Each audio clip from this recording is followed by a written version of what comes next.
Welcome in, ladies and gentlemen, to another edition of All Access AM. I am Billy Embody. Thanks for joining me. What a Tuesday night of ACC basketball. Some nail-biting experiences for some of the ACC's best. One came out unscathed. The other went down in dramatic fashion as the Miami Hurricanes certainly announcing themselves to the rest of their schedule in a move that you look at what Jay Lucas has built in Coral Gables already.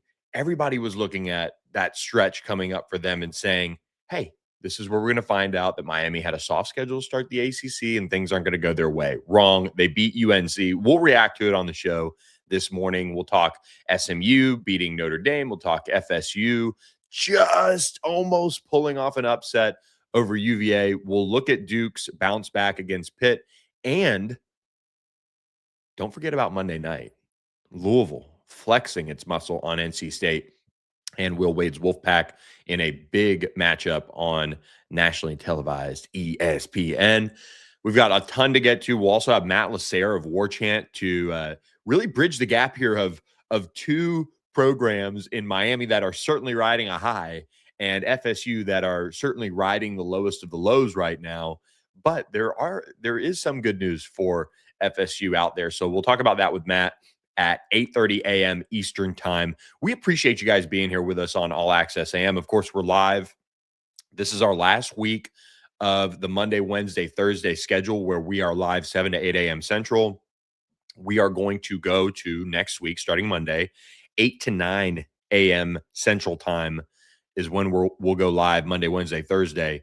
That's for the off season. We'll see if we shift it around during football season and go back to an earlier time. But one, we get more interaction from you guys in the chat when we get to that, closer to that 8 o'clock hour. We want the interaction. We want this morning show to be something that certainly you guys wake up with, but also interact with. And so that's the move that we're making to bring it to you guys. And we'll still get it out in podcast form. We're still going to be live, but one, the off season, it's a nice opportunity for me to, on the other side of this wall here in the studio, get to spend a few moments with my son, Jack, in the morning before he goes off to school, help the wifey out a little bit and do all of those things while still giving you guys all the news from the ACC from really the nights and days before. It's what we try to do here. We try to hit on the things that are happening and going on in the league. And then we're also bringing in the big picture things like Matt LaSerre, again, at 8:30 a.m. Eastern time. So we appreciate you guys being here on this hump day edition of All Access AM. And of course, Wednesday show presented by our friends at OPW Solutions. OPW Solutions, trust me, we found out about it across the country, why it is good to be prepared with our friends at OPW Solutions. They brought it for their customers when you need that snow and ice control and you need that ability to be prepared. That this is exactly why we I would say harped on getting you guys with our friends at OPW Solutions, where they can service your commercial landscaping needs. They can do pressure washing, but most importantly, this time of year with the weather being what it was, snow and ice control is so important across the country. So make sure you give them a call, 214-444-2305. They are in North Texas. They are in Oklahoma. They are in Arkansas, and they're expanding into the Southeast and beyond in 2026. So a huge year ahead for our friends at OPW Solutions. So make sure you reach out to them today and go to opwsolutions.com. You can click on the link in our episode description areas, and they will show you why they have that best-in-class commercial services that will handle all your needs with integrity, reliability, and care. They're a great follow on social media. They give you the behind-the-scenes look into what goes on in their world and preparing for these major storms. I was texting with AJ about it, and he was like, "Man, it is all hands on deck around here," and it certainly was. And they were busy. They were activating all their resources around snow and ice control. So appreciate our friends at OPW Solutions sponsoring the Wednesday show. Let's get into it. Miami knocks off North Carolina in an incredible game and just goes to show you cannot take any nights off in the ACC. The Hurricanes get this one done 75-66.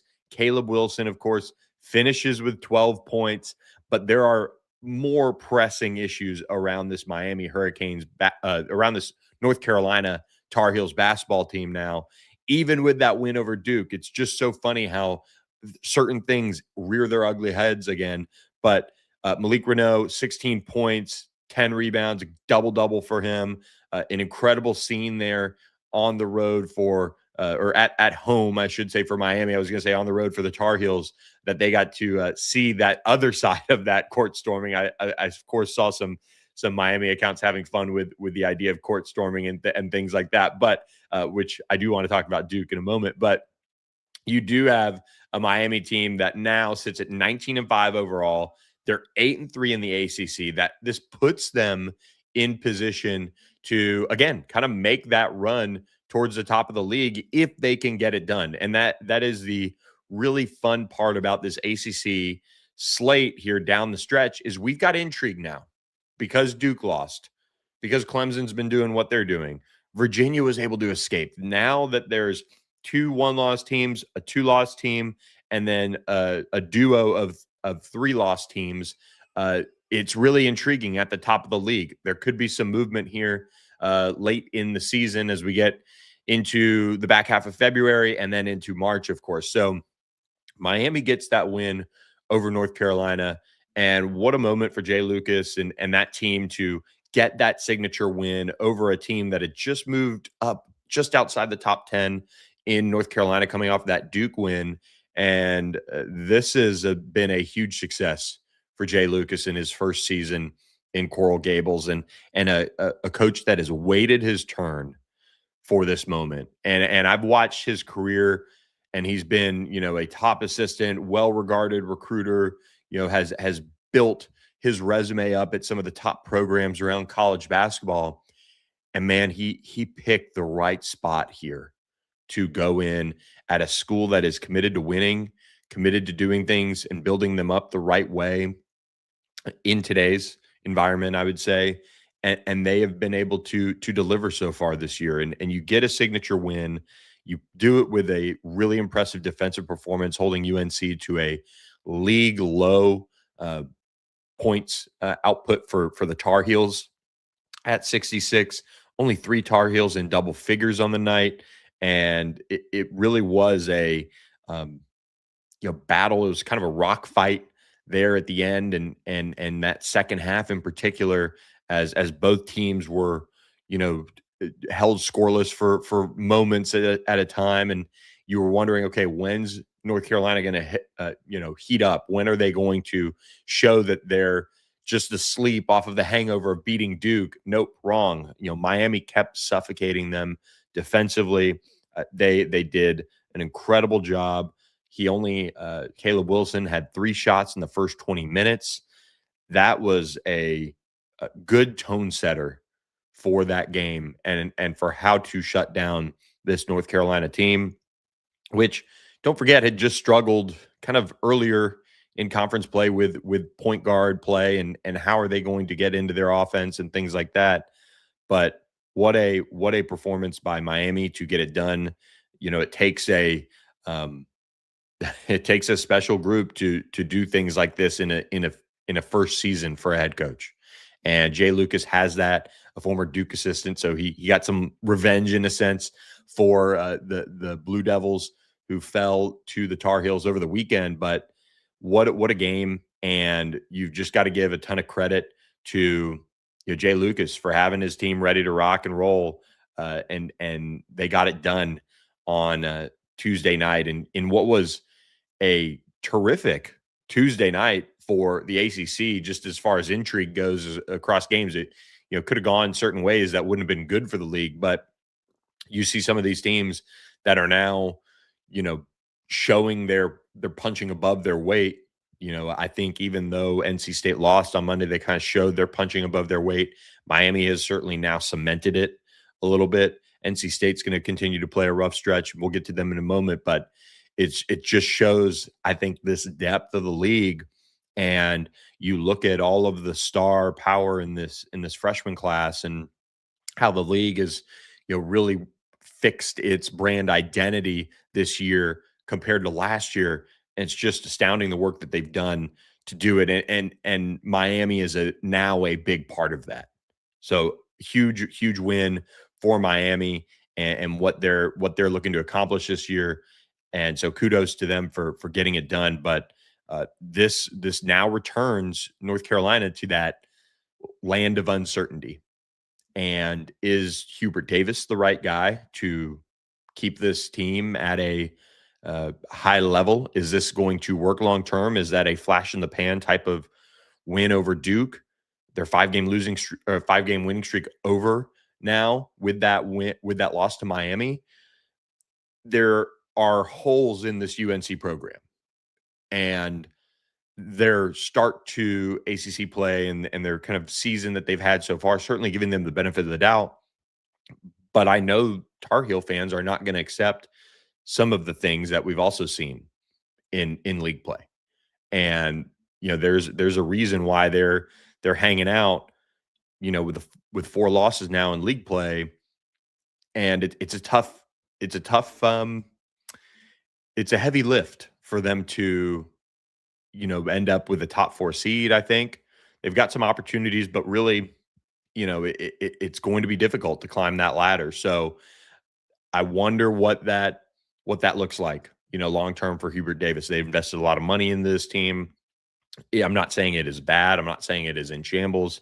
I'm not saying it's a dumpster fire. There are other programs in this league that sit in that regard right now, but it's in a precarious spot. It's in a precarious spot because here's UNC's remaining schedule.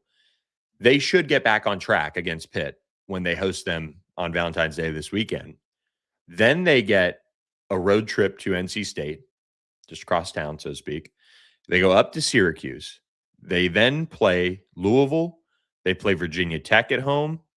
They've got 3-game homestand in this world, and then they play Clemson, and then they go and play Duke to close out the regular season. You look at that schedule, and if you're being objective, there are 5 really games that they could very well lose. NC State, Louisville, Virginia Tech, Clemson, Duke. And Virginia Tech's played a bunch of people tough. You're going to chalk that up as a win. You're going to think that they can get out of there with a win on their home floor and do all those things. But then you look at NC State. If they're on, look out. If they're off, okay, you should take care of business. But Louisville, what they just did to NC State, Clemson, the way they're playing in general, and then Duke. Will Duke lose back-to-back games in the same season to UNC at home? I don't know.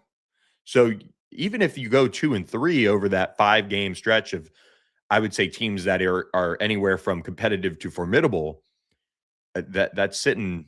You're sitting in a situation where you could finish 9-7 in league play. Not great. Not what they signed up for over there in Chapel Hill. So it'll be interesting to see how all that plays out. Appreciate some of the bots in the chat this morning as well. Look, Hubert Davis was hoping maybe some robots would come out of nowhere and score some points, get the offense moving for the Tar Heels, but that was not to happen Tuesday night. Let's go back to Monday. Because I should have led off of this really, because I'd like to go chronologically, but I thought that Miami win deserved that level of praise right off the bat. But Louisville's win, I would say you could certainly argue more impressive with what they just did to NC State in absolutely dismantling Will Wade's NC State team. 118-77 on ESPN. Michael Brown scores 45 points, sets the ACC freshman single game scoring mark.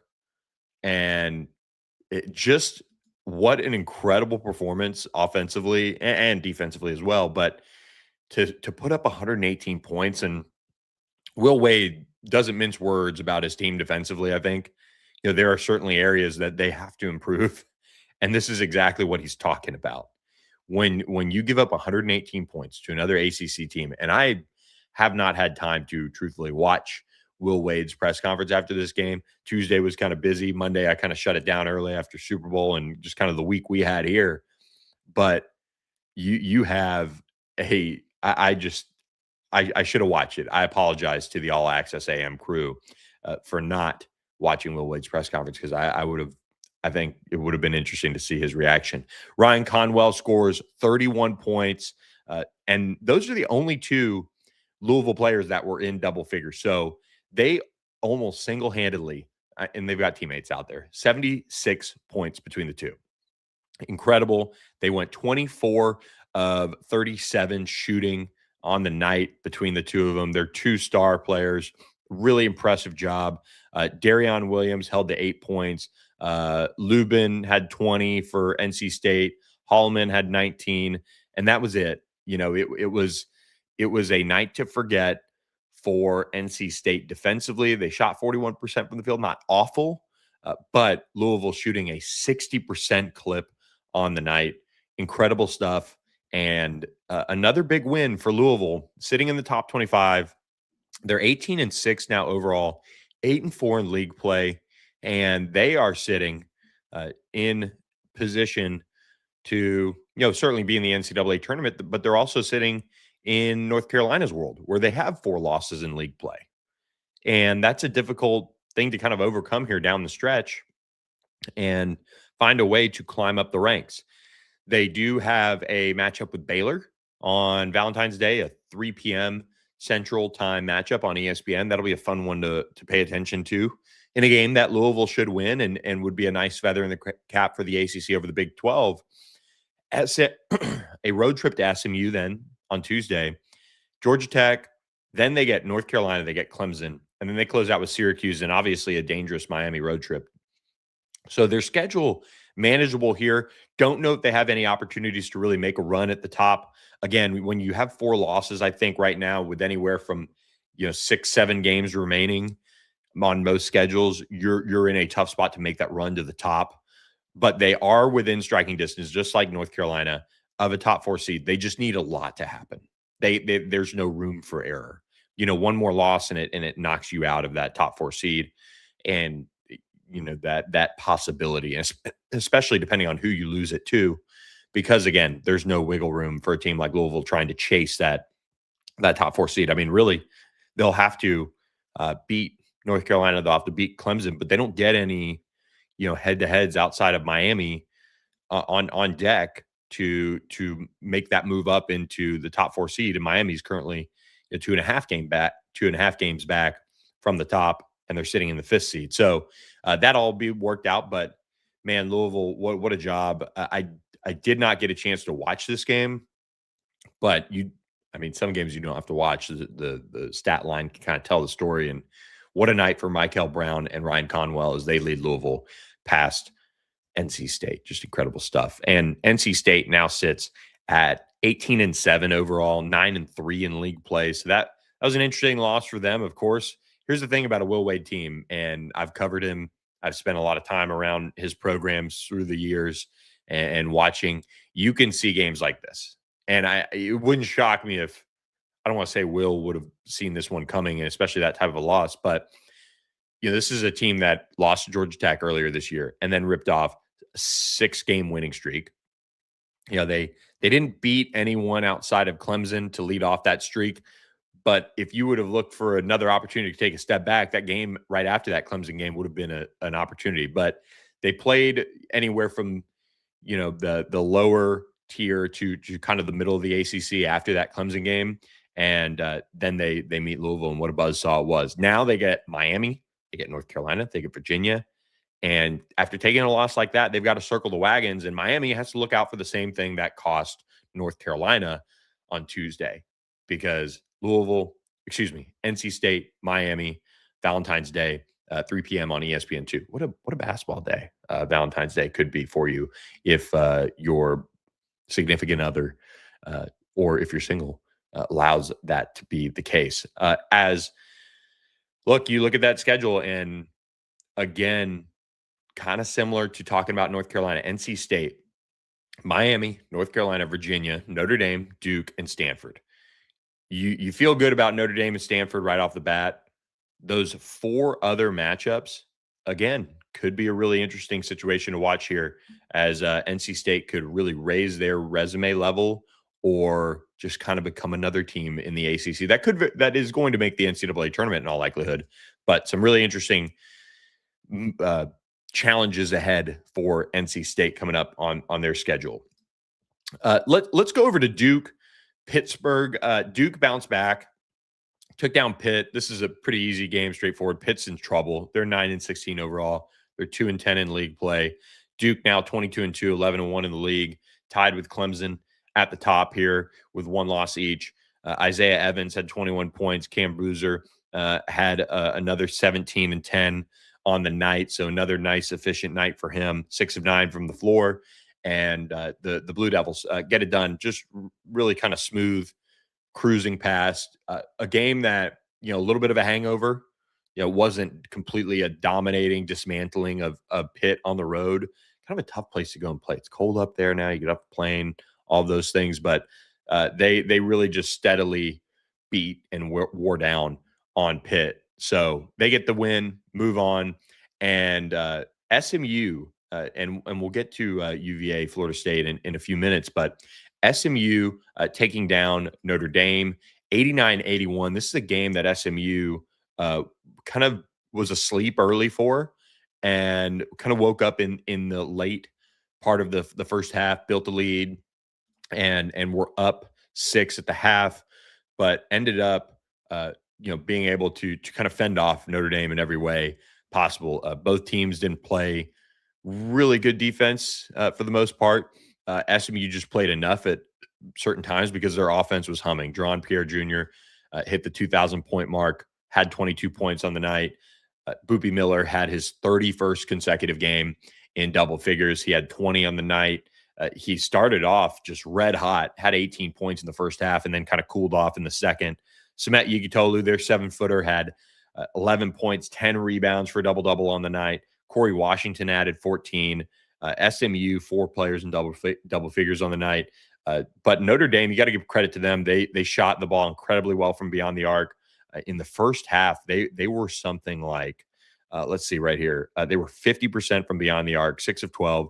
They were making some shots that were just absurd. And they finished 44% from the field or from 3-point range in the game as a whole. And they shot 53% from the field. If not for SMU turnovers, they had 14 of them, which Notre Dame scored 28 points off of. I mean, this is not, really competitive, but it's not about ifs and buts. Those turnovers happened. SMU committed them, and they end up, having to really just fend off Notre Dame the entire night. They would get to a double-digit lead, and it would sink back to a single-digit lead, and sometimes Notre Dame would even come all the way back and tie it. So SMU was able to find a way in this one to get it done, and they needed that. They go up to Syracuse on Saturday. They have that Louisville game we talked about earlier on Tuesday. Big stretch coming up for them in that regard, making sure they don't have any bad losses. If SMU avoids the bad losses and can kind of beat who they should beat, they're safely in the NCAA tournament. They're projected in to be the NCAA tournament right now. And look, that's good news for a program in year 2 under Andy Enfield that is looking to be consistently in that NCAA tournament range. So that is the really the run of everybody. Let's touch on UVA FSU because it's a good segue here as Matt LaSerre is just going to join us here in about 5 minutes to talk about FSU's rebuild and what they're going through, and Mike Norvell. And we've got kind of guests lined up in this regard, in this space, talking about transfer portal, recruiting recaps, and things like that. So look forward to sharing those with you guys as we get into the show more this month, as spring football is close. It's closing in. It's a month away for some teams in various cases. So Virginia was able to just get out of Tallahassee with a win, 61-58. The Who's just were able to find a way, and it doesn't matter how sometimes, but Virginia was able to make a comeback here late and avoid what happened to North Carolina. And Jakari White had 19 off the bench, and UVA closed on an 11-0 run to get this one done. And just a really, really dangerous game for UVA, and it could have been a bad loss. UVA safely in the NCAA tournament, but 21-3, 10-2 in the ACC. I mean, only one player in double figures for UVA, which is just wild. And I know they're a different team offensively and don't do a lot in that case, but they do it by playing great, efficient offense. And they just didn't shoot the ball well, 38% from the floor. FSU, though, dangerous with some of their athletes, LeJay Jones, but Robert McCray, I watched him in person when he came to SMU, 20 points on the night. Those two combined for 41 on the evening. And McCray is dangerous, man. He is not a fun matchup. He is a big guard, just somebody who plays really, really hard. And you've got to give him his flowers for keeping FSU in this game, as they weren't able to get it done. They just, FSU is just in a bad way right now.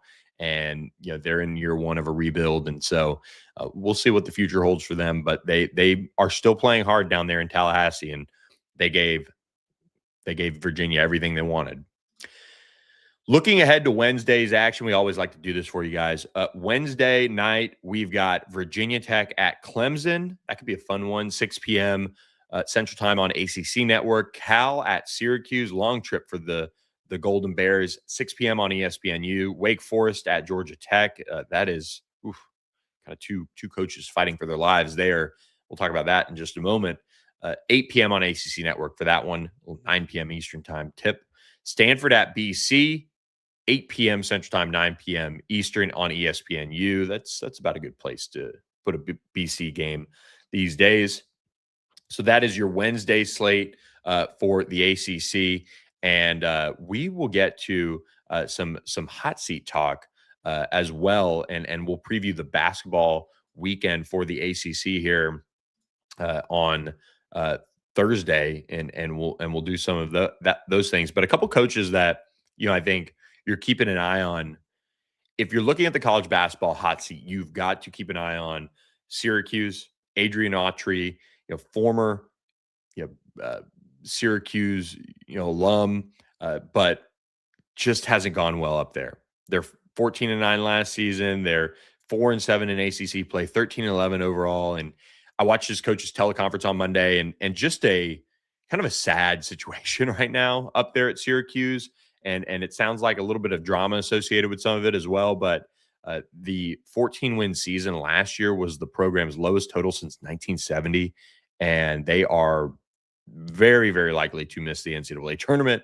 I don't think there's a doubt about that. That would be the 5th consecutive season that the Qs would miss the NCAA tournament. So Adrian Autry had to replace Jim Boeheim, but not a good situation to be in. So keep an eye on him when it comes to the hot seat in the ACC. And we also look at somebody like Boston College. Do they make a move? Do they have the money? Do they have the want to make a move from Earl Grant? But this year has been pretty abysmal. And after last year's 12-19 season, BC just not doing well at all. They're 2-8 or so.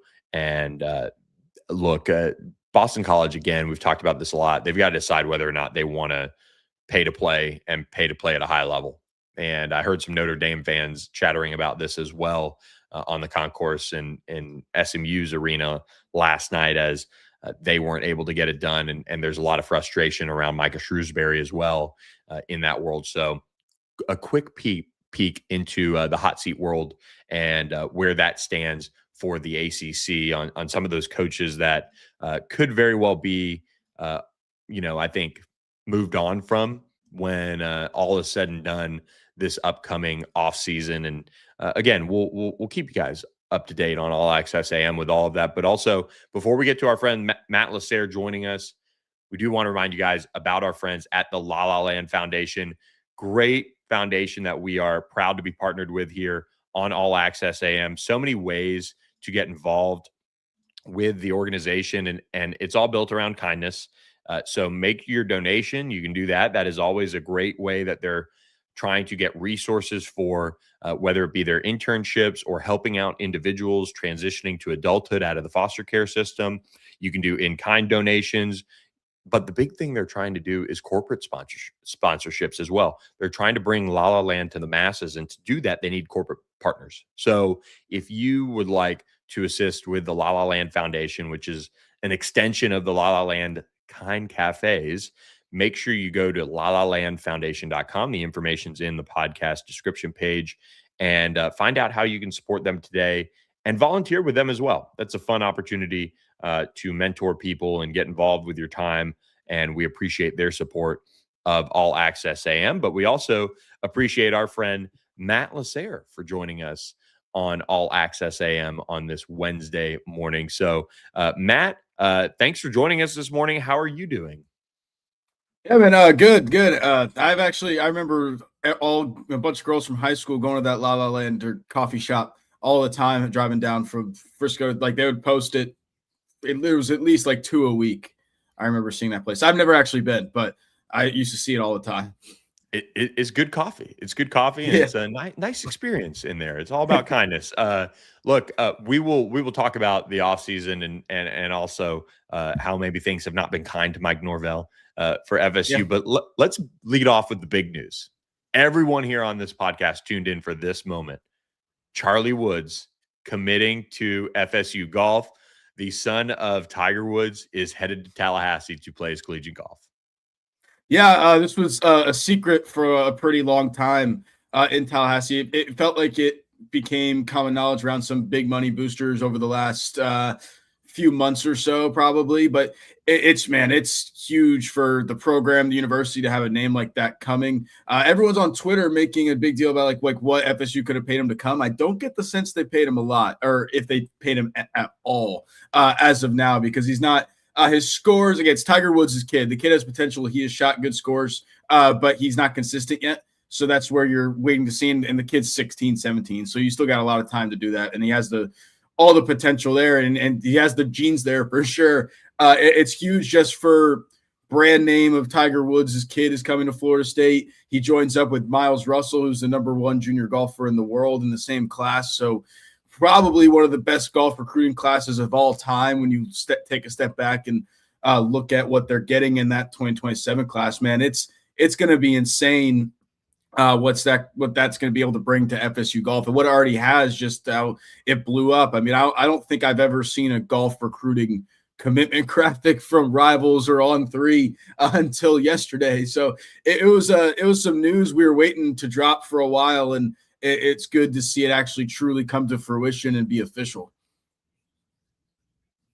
And I think with Charlie Woods, there's not this huge like sense of, okay, he's going to be Tiger Woods, and there's not that level of buzz around his play, but he is a good golf prospect. I mean, he was recruited at a high level. You know, SMU was involved there as well. And I'm with you from what I heard once it kind of came down, that this wasn't about money. I mean, this is about where he wanted to spend his collegiate years in playing golf. And, you know, I think whenever you're recruiting somebody like a Tiger Woods, or what happened with Miami with Kai Trump, I mean, there's a lot that goes into it, and there's a lot of people you got to talk to and things you got to check. And, you know, kudos to FSU, man, for checking all the boxes to make this a place for Charlie where he felt comfortable enough to go ahead and commit and make that decision. And so it'll be quite the career to follow. And look, he gets to stay for sure. Yeah, he's going to battle against his old man's school at some point in Stanford, and you know, that maybe they'll have a mixed tournament with Miami, and it'll be Woods versus Trump. I wonder if they'll actually. Yeah, I wonder if they'll actually sell tickets, because I mean, I went to the regional last year. And they, you know, you can just walk on and could watch. Like, I wonder if they'll actually sell tickets, because you'll have Miles Russell there too, who will be a future major champion. So it's like they should just start to fundraise through that. There's no reason to let people on for free now when you get to that. Exactly. It's all about making a buck, and it's all about grabbing a win if you're Mike Norvell this season, just as a whole, right? Getting back to a high level of performance in this FSU program. And look, the Seminoles have fallen on tough times. There's no doubt about it. But there's a lot of investment going on with the facilities and all the things that they put in place. Take us through a little bit of this offseason for Mike Norvell, the transfer portal, how recruiting finished, all of those things. Where would you say things stand right now, just trying to look at 2026? We know all the noise around Mike Norvell's future, but has he teed them up for success this season? Yeah, it's kind of interesting to say, and I'm not really sure if we can tell yet, just because I mean, then you go into the wrinkle of Gus Malzahn leaving at a weird time, like a week or two ago or I think it was last week. Days kind of blend together at this point, but it's that like because this offense in the portal was recruited for Gus Malzahn offense, and now it's Mike Norvell's offense again after Gus retires. So it'll kind of be interesting to see. Now, it is important to note that it's not like the offenses are that much different. They do stem from one another. Mike Norvell obviously comes from the Gus Malzahn tree. That's what got him to come as the offensive coordinator, and it just in the first place. So it's not a huge difference. The skill set still isn't like it's not that huge. I don't think it's that big of a deal, but it is something different to look at. Like, when Ashton Daniels committed to Florida State, when you had Calandria, DJ Lagway on campus before that, the thing was with the Ashton Daniels was you got him cheaper, and he's probably a better fit for Gus Malzahn offense anyway. So it works. So now that excuse, not to call an excuse, but that is out the window. So we kind of have to wait and see. I like what they've done with the running back room, getting Trey Wisner, and the offensive line. Herb Hand's done a good job there last year. So he hasn't he's given us a good reason to trust him that he's going to do it again this year. And I think the pieces are there, but we still kind of have to wait and see. The jury's still out on a lot of these guys. What would you say is the biggest concern area that you need to see in spring football, a big improvement, with that, going into the season? The defensive line, for sure. It was kind of weird going into the portal because you had the LaSerre twins intending to enter, and you were doing those negotiations, and you ended up getting them back in the boat, but that held a lot of money that you couldn't really use elsewhere to try to go recruit and get another defensive lineman in the portal when you really needed one. So that's kind of where the iffiness is.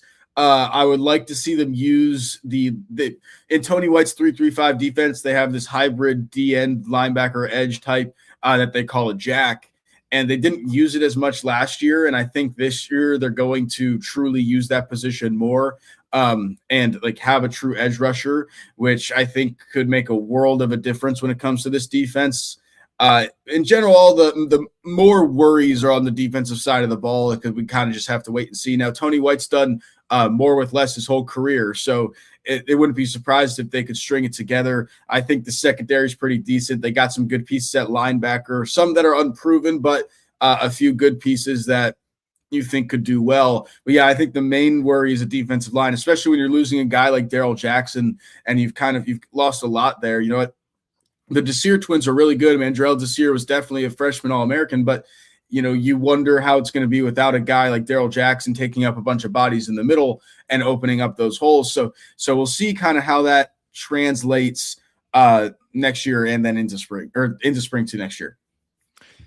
And with transfer portal recruiting, how was it kind of looking back on building the roster? Did you notice any changes as far as how they approached the team building, like coming away with a guy like Ashton Daniels, who's kind of been slept on and all of those things, and all of that? Yeah, I wouldn't say it was really a difference. I think they kind of went about it the way they always have. I think Mike Norvell has a good confidence in the portal, and they were trying to make front office changes. That was this offseason's big move in the building, was having more of a front office and hiring John Garrett as your GM and bringing in Taylor Edwards as player personnel from Miami. But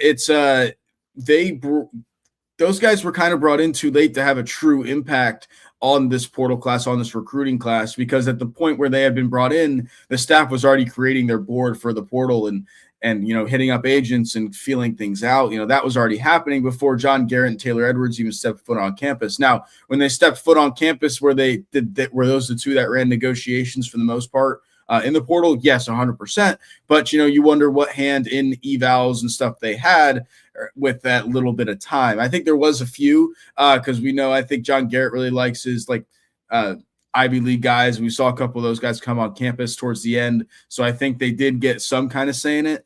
But when it came to the difference, it wasn't anything we really going to see this cycle. We'll see it next cycle just with the timing of everything, which was kind of weird. It was kind of one of those things at the time that we were like, all right, we've heard about these front office changes. Like, you need to make them now if you're going to make them. And it just kind of took a little while. But now that they're hitting the ground running, I think it's been good.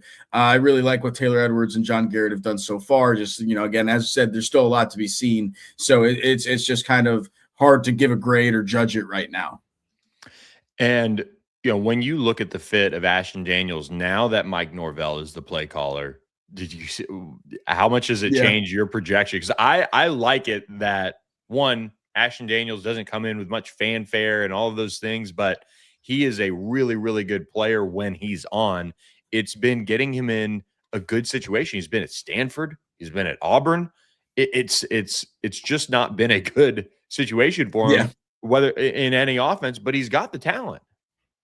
Yeah, I think it's, he's still, like you said, he still fits a Norvell offense. He's not like a much different body type than a Jordan Travis. And that's what a lot of people have been saying, or Florida State fans on our boards have been saying. What's going to be interesting about it is there's definitely going to be a QB competition at FSU come this spring. Now, I still would put my money on Ashton Daniels to be the starter. I would kind of be surprised if he wasn't.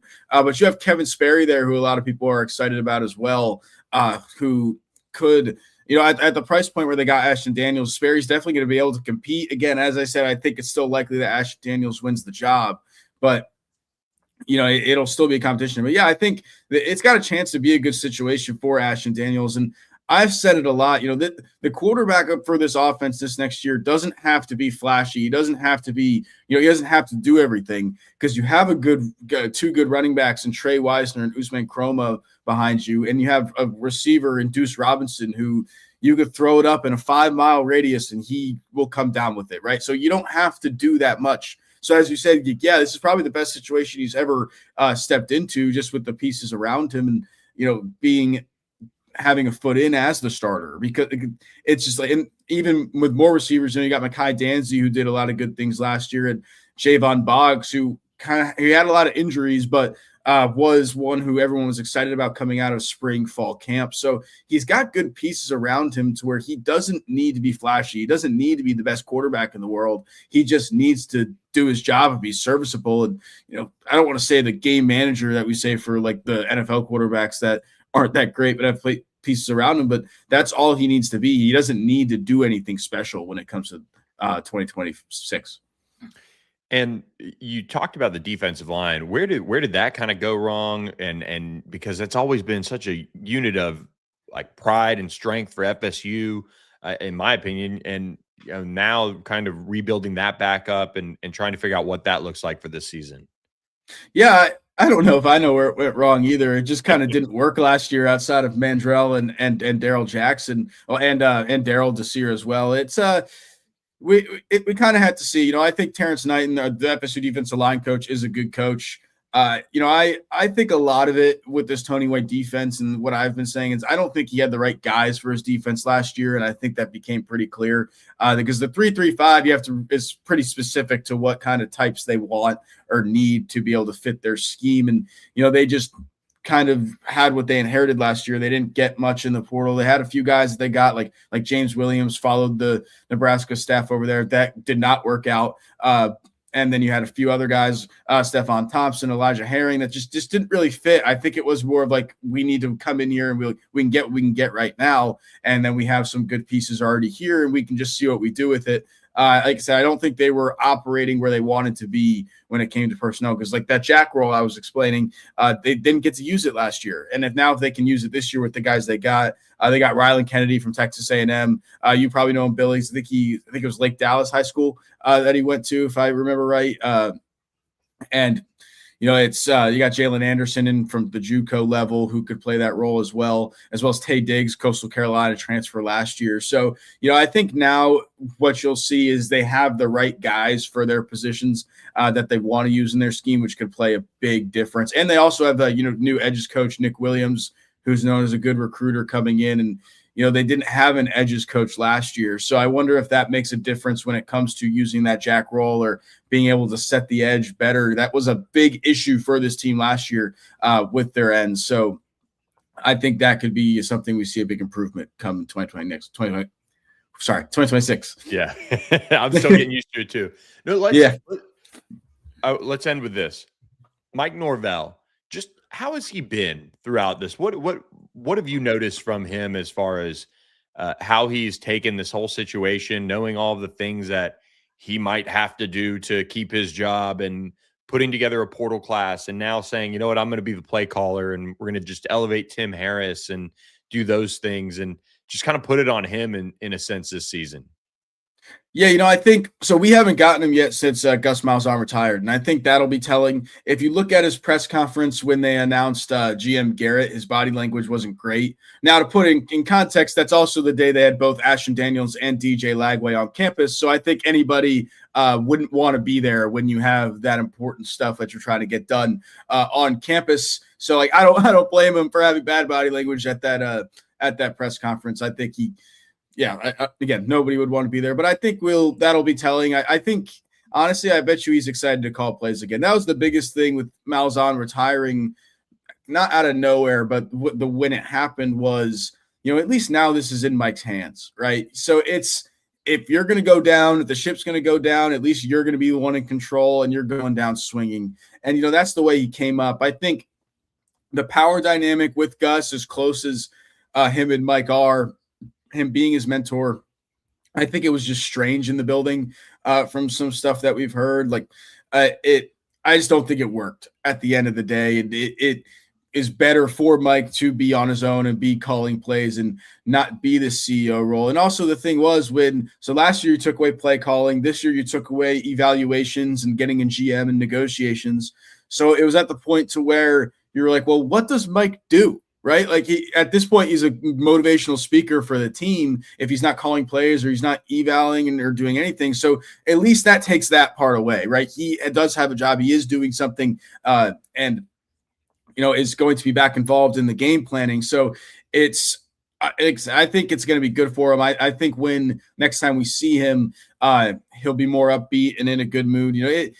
He was up big. That's the way Mike Norvell is full of energy, and he was that way through portal recruiting. When we saw him outside, if people don't know, he greets every recruit on the curb when they pull up outside of the building, and then walks them in, and then do this whole grand entrance. So you could see the energy there, but I think it's going to be even more energy now that he has more control of the program, even more so now. I lied. We're going to do one more thing. This FSU schedule, leading off, not leading off, but opening with New Mexico week 0. They get a tune-up before SMU comes to town right after that. A big weekend on Labor Day for that one, which we're excited for, both of us on this podcast. A lot of things planned. We'll have to do a Warchant on the Pony Express live show before. But this schedule with Alabama, Miami, Clemson on it. It's insane. It's a challenge. It reminds me of what maybe Billy Napier faced this year at Florida with the daunting schedule that they had, and everybody, obviously, and rightfully so, said, all right, well, he's going to get fired. But he also played one of the toughest schedules in the league. How does that schedule conversation shape up around this? I mean, this is a tall task for Mike Norvell and company. It might this might sound bad to say, but I think a lot's going to be decided from that SMU game, and that's a pretty important game on the schedule that'll kind of set the tone. If they can win that game, because no one's gonna, if they lose to Alabama, whatever, you're not expected to win that. I wouldn't say you're expected to win the SMU game right now either, but if you can win that game, it sets the tone for the rest of the season that all right, something's there. You just beat a good team while I was at home. You beat a team that's been good. They've been at the top of the ACC for their 2 years in the league. So now we can kind of get this thing rolling. And, then the games like Miami, Clemson look a lot more winnable than they do now. I think it's all about setting that tone with that game. Now, if you lose that game, I could see things snowballing. Then you lose to Alabama the next week, you have a bye week, then you lose to Alabama, and then you don't really have much time to get back on your feet. So that's what, I looked at that schedule and I was like, at my first glance, now I calmed down a little bit, but my first glance, I was like, I could see a way where they go 2-10 again. That wouldn't surprise me. Now, that's probably not going to happen. I'm sure they'll win a game here or there in that schedule. But and it's a lot of you look at the schedule and there aren't a lot of guaranteed wins other than your 2 cupcake games. And if it snowballs early and you lose the SMU game, I'll say not like you probably have to lose it handily for things to start snowballing, but I think a lot of it is going to be determined there before you even get into the rest of the schedule. All right, Matt LaSerre of Warchant, we appreciate you stopping by with us this morning on the show and talking all things FSU, man. Yeah, man. Thank you for having me on. Of course, anytime. There he goes, Matt LaSerre of Warchant joining us on All Access AM. We appreciate his time on the show, and let's close out with this, guys, as we go look at a program adjacent, of course, to FSU. But Mario Cristobal did a little bit of an interview here with our friend JD Piquel of On3, talking about how this offseason is going to be, quote, the biggest ass kicking. And they're going to be getting ready, of course, for another run, another push for a national championship. That's the goal. But they can't allow complacency to seep into that program. And that was his point going into it. That's what makes him one of the best coaches in college football right now. Quote, we stay humble, we stay hungry, we stay driven, and that we go get better. That's all we're focused on right now, shutting our mouths, keeping our heads down, and just working and getting better. They've got a ton of talent down there in Coral Gables, and they'll get a chance to obviously go make another run in the college football playoff if things go well with Darian Mensah down there and what he's going to bring to that offense. But we appreciate Mario Cristobal for stopping by with our friend JD Piquel on the Hard Count on On3. If you don't subscribe to the On3 channel, make sure you check that out, as well as make sure you are subscribed to All Access AM. We're at All Access AM on YouTube. Please hit that subscribe button. It helps grow the show. It costs you nothing. It doesn't sign you up for any sort of things. It just helps us grow, and we appreciate you guys who do subscribe to the channel. Let's close out with this. A couple of notes around the coaching carousel. Texas A&M did hire Stanford defensive backs coach Paul Williams as its Nichols coach. He spent the last 3 years with the Cardinal working for Andrew Luck. He had previous stops at Wake Forest, Houston, Illinois, and Miami, and he'll focus on, like I said, the Nichols down there in College Station. So the ACC West Coast crew sees one of their own lose or head off to the SEC. So Tavita Pritchard will have to make a hire here late in the cycle in a sense, but that's not the only thing going on. And I want to end with this kind of a 50,000-foot view of what's going on in college athletics. Assistant coaches leaving for the NFL. And we've seen Harlan Bauer from Duke, their edges coach, who has had a lot of success, leave for the Ravens. Matt Merritt, the Miami running backs coach, leave for the Cardinals. We've seen a bunch of coaches leave for the NFL ranks, and it's a world where right now in college athletics, we're seeing that because of the challenges facing these programs with the calendar, with recruiting, with NIL, with the transfer portal.